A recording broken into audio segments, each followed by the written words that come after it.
एक नई संसद का उद्घाटन हो रहा था और देश में मेडल लाने वाली जो बेटियां थी उन पर उनके चेहरे पर जूते रखवा रहे थे प्रधान सेवक की पुलिसें। हिंदू मुस्लिम को छोड़ करके मेरे से मुद्दे की बात करेंगे तो मैं आपको जवाब दूंगी महोदय, वरना नहीं दूंगी। मैं कोई आपकी बंधुआ नहीं हूँ। क्यों क्यों क्यों बजाया नहीं? आपने देखा नहीं रात को? क्यों रात को नहीं देखा आपने? जिस दिन बारिश पड़ी थी तो उनको जो है फट्टे देने के लिए आए थे कि तख्तों पे सो जाएंगी बेटियां। आपको पता नहीं है रात को डंडे बजाए थे उस दिन भी? आपको नहीं पता इस बात का? तो इसका मतलब कितनी बड़ी घटना थी वो पूरे देश ने देखी। रात को 2 बजे पुलिस ने वो हाहाकार मंजर मचाया उन बेटियों के सामने और आप कह रहे हैं बड़ी घटना नहीं थी? शर्म नहीं आती आपको?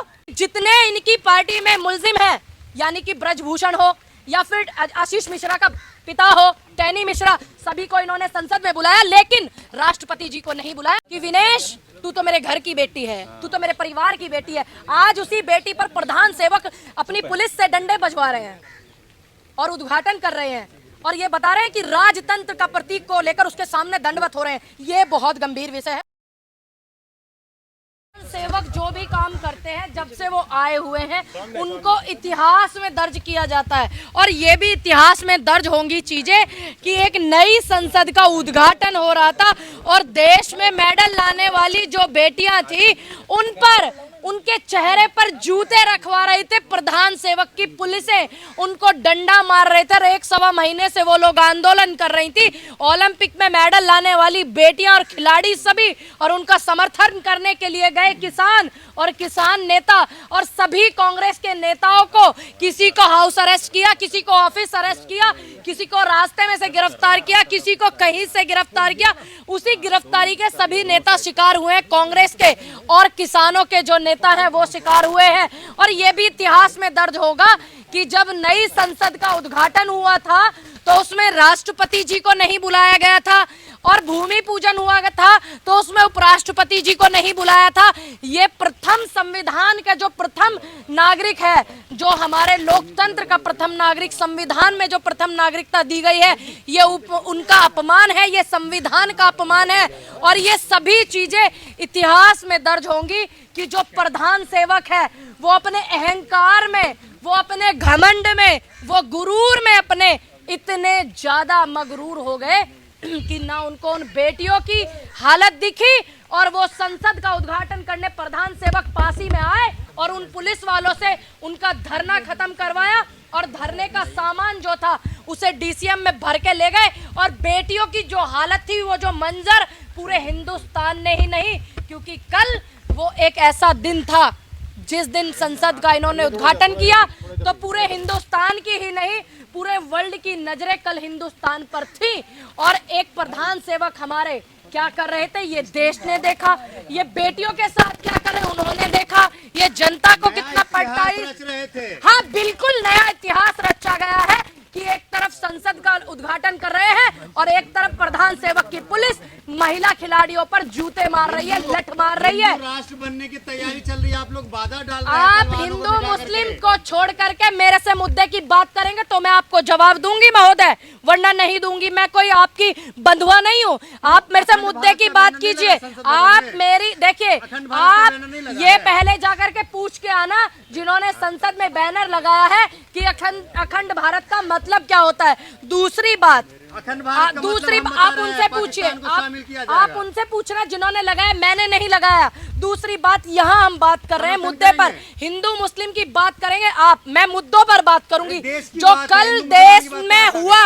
आप वो बात कीजिए, बेरोजगारी पर मेरे से बात कीजिए, शिक्षा पर मेरे से बात कीजिए, स्वास्थ्य सुविधाओं पर मेरे से बात कीजिए। और सबसे बुरा नजारा जो था कल संसद का, शायद आप लोगों ने देखा हो, आप लोगों ने शायद देखा हो कि जितने इनकी पार्टी में मुलजिम है, यानी कि ब्रजभूषण हो या फिर आशीष मिश्रा का पिता हो टैनी मिश्रा, सभी को इन्होंने संसद में बुलाया, लेकिन राष्ट्रपति जी को नहीं बुलाया। और आपने देखा उनको प्रधान सेवक को, सुनिए, प्रधान सेवक को दंडवत होते हुए पूरे वर्ल्ड ने देखा। किस चीज के सामने वो बोलने दो यार पहले। क्या मैं बोल लूं कुछ? मैं बोल लूं या तो आप मेरी बात पूरी हो जाने दीजिए तब मैं आपकी सुनूंगी। दूसरी बात, जब कल ये सारे देश ने देखा जो मंजर था, या तो आप पुरानी बातों को बात में कर लीजिए ठीक पुराने जमाने की बातें कर लेंगे तो सारी चीजें निकलेंगी कि क्या कांग्रेस ने बनाई क्या नहीं बनाई। मैं आपकी बात का जवाब दे रही हूँ। दूसरी बात, जो प्रधान सेवक ने कल किया और इस व्यक्ति को संसद में बुला करके, नई संसद के उद्घाटन में ब्रजभूषण जी को बुला करके ये साबित कर दिया कि ये लोग जो हैं जो बेटियों के हरेसमेंट करते हैं, बेटियों को प्रताड़ित करते हैं, ये उनके साथ में, ये इन्होंने साबित कर दिया। दूसरी बात, इन्होंने साबित कर दिया कि ये दंडवत हो रहे थे सगरोल के सामने। तो नार्को टेस्ट कराने के लिए तैयार है। राजतंत्र का प्रतीक होता है, ये सबको पता है। और इन्होंने, इनकी मंशाएं क्या हैं, इनकी जो अंदर मन में चलता है कि इनका चित्र और चरित्र और इनका दिमाग, इनका संगीन दिमाग, ये क्या करना चाहते हैं जनता के साथ में, इन्होंने दंडवत प्रणाम करके देश के प्रधान सेवक ने बता दिया है। पूनम जी, क्या लगता है धरना खत्म हो जाएगा? बिल्कुल नहीं होगा और मजबूती से होगा। जंतर मंतर को इजाजत नहीं मिलने वाली है। आपने देखा था किसानों का जब आंदोलन हो रहा था, रात को इन्होंने झूठ बोल बोल करके किसानों को हटाने की कोशिश करी थी बॉर्डर पर, गाजीपुर बॉर्डर, तमाम बॉर्डरों पर, और इन्होंने बुजुर्गों पे डंडे बजाए थे, लठ बजाए थे। उसके बाद धरने की जो रूपरेखा थी वो क्या थी, वो पूरे देश ने देखी। ऐसा बताया जा रहा है कि हरियाणा के अंदर पंचायत होनी है। राष्ट्रपति सुनिए, उनको बेशक आपत्ति नहीं है, वो अकेली देश की राष्ट्रपति हैं, हमारे देश की हैं, उनका अपना बेशक नहीं है, लेकिन जनता जो है, जनता का हक बनता है, और खास करके जनता की आवाज उठाने वाले लोगों का हक बनता है, और उससे भी ज्यादा विपक्ष का भी हक बनता है कि अगर किसी भी संविधान के पद का अपमान होता है तो वो संविधान का अपमान है, और वो संविधान का अपमान जो है, हमें इस बात से तकलीफ है। दिल्ली के बॉर्डर दोबारा से बंद होंगे? पूनम जी, क्या दिल्ली के बॉर्डर दोबारा से बंद होंगे? बिल्कुल बंद होंगे, क्योंकि कल पंचायत भी होना है हरियाणा के अंदर में। बिल्कुल होगा। और मैं कहना चाहूंगी उन बेटियों से भी, मैं उस दिन गई थी जंतर मंतर पर, मैं उस दिन भी वहीं पे यही कह करके आई थी कि आप भूलना मत इस बात को कि किसान आंदोलन को किस तरह से स्थगित करा दिया गया था। 700 किसानों की शहादतें हुई, अभी तक उनको शहीदी का दर्जा नहीं मिला, एमएसपी लागू नहीं हुई। नियम और नियति आप अपनी रखना और निर्णय भी आप अपना रखना, चाहे कोई विपक्ष का नेता हो, चाहे कोई किसान नेता हो, चाहे कोई कितना ही बड़ा नेता क्यों ना हो, आप सिर्फ आदेश करना, आप किसी के आदेशों पर मत चलना, मैं यही बोलूंगी। कांग्रेस पार्टी आगे क्या स्टेप लेगी इस मुद्दे पे? इस मुद्दे पर आपको पता नहीं है, कांग्रेस के सभी नेताओं को अरेस्ट किया गया। जब दिल्ली पे, हम लोग दिल्ली पे आ रहे थे, दिल्ली में जंतर मंतर पे आ रहे थे, किसी को हाउस अरेस्ट, किसी को ऑफिस अरेस्ट, किसी को सड़क पर अरेस्ट, किसी को सड़क पर बैरिकेड लगा दिया गया, सभी को। और महिला कांग्रेस ने भी बहुत ज्यादा जोर लगाया था। ऐसा नहीं है तो हम लोग, आपकी बात पूरी हो गई है? आपकी हो गई। बागेश्वर धाम ने कहा कि पाकिस्तान को भी हिंदू राष्ट्र बनाएंगे। देखिए, आप उनके, ये उनका सवाल है, उनसे जवाब लेना। क्या मैं उनके जैसी दिखती हूँ? नहीं ना। दिनेश फोगाट ने कहा पुलिस मेरा एनकाउंटर कर सकती है। देखिए, अगर एक बेटी जाने का कोई गुनाह है, इस बात को फांसी दोगे? शांति रखिए, क्यों पूछा जाएगा? मैं अपने जवाब दूंगी। दिनेश फोगाट जो है, उन्होंने अगर ये बोला है, ये गंभीर विषय है। आप इस बात देखिए, जो दोनों पत्रकार सामने खड़े हैं, मैं इनको बोलूंगी हिंदू मुस्लिम से बाहर निकले, देश की बातें दिखाएं, बहुत जरूरी है हिंदू मुस्लिम करने के लिए।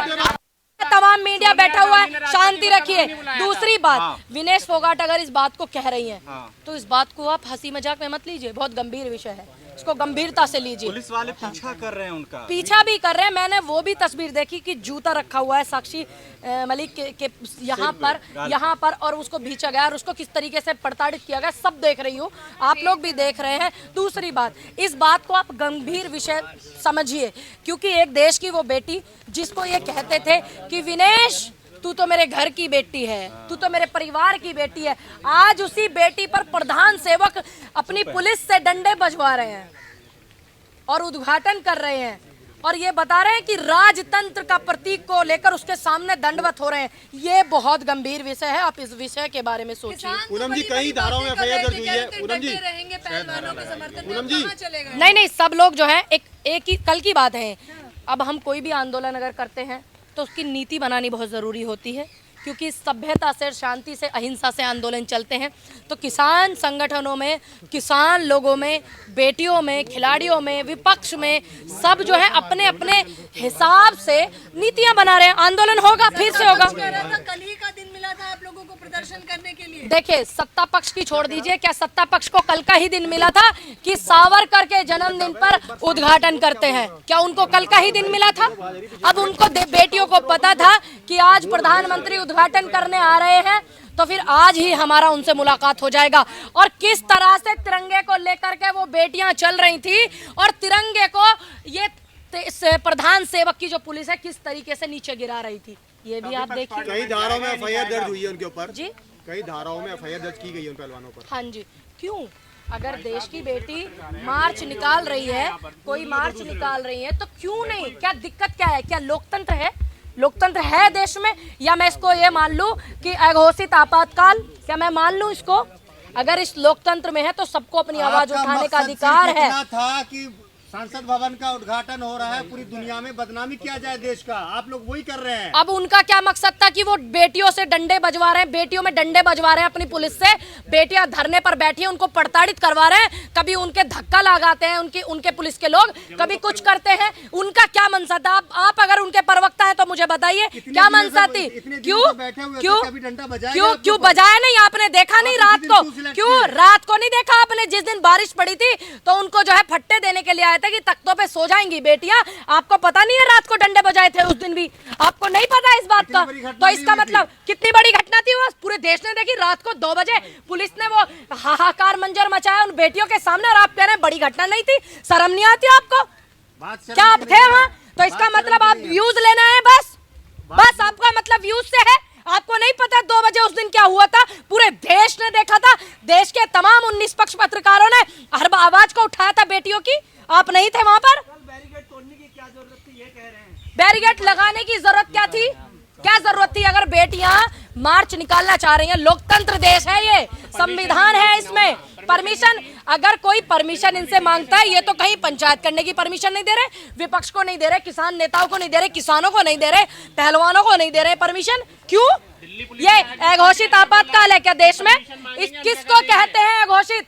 अघोषित आपातकाल किसे कहते हैं? आप ही मुझे बताइए, आप मुझे बताइए। हम परमिशन मांगेंगे तो हम जगह देंगे।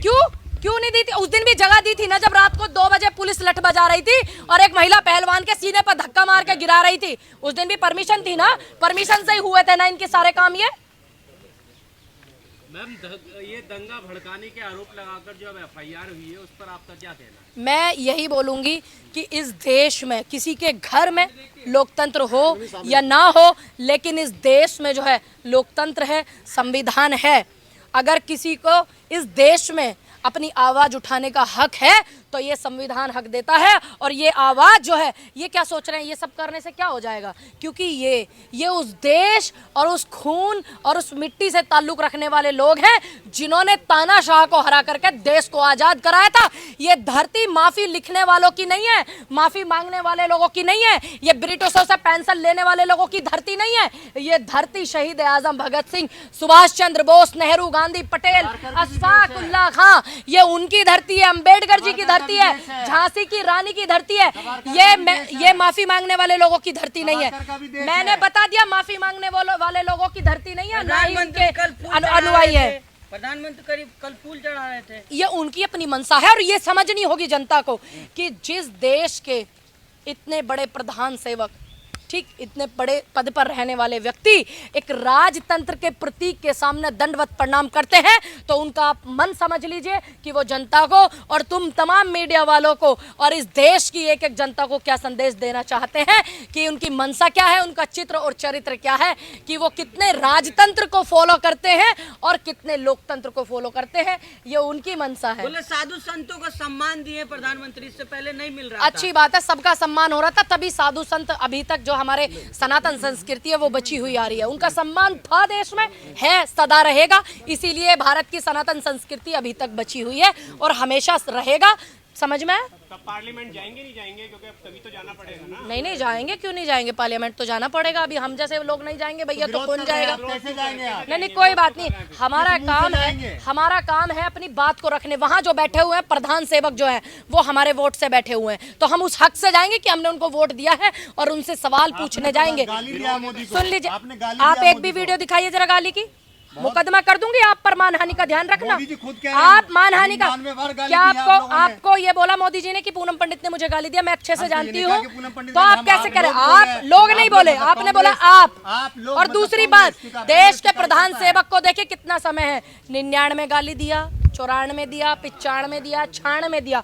उनके पास इन चीज़ों की फुर्सत है, लेकिन जंतर मंतर पर बैठी वो बेटियां, उनके लिए 2 मिनट का समय नहीं है कि वो उनकी बातें सुन ले। तो आप यही अंदाजा लगा लीजिए कि देश के प्रधान सेवक को कितना समय है। Subscribe now and press the bell icon. Never miss an update.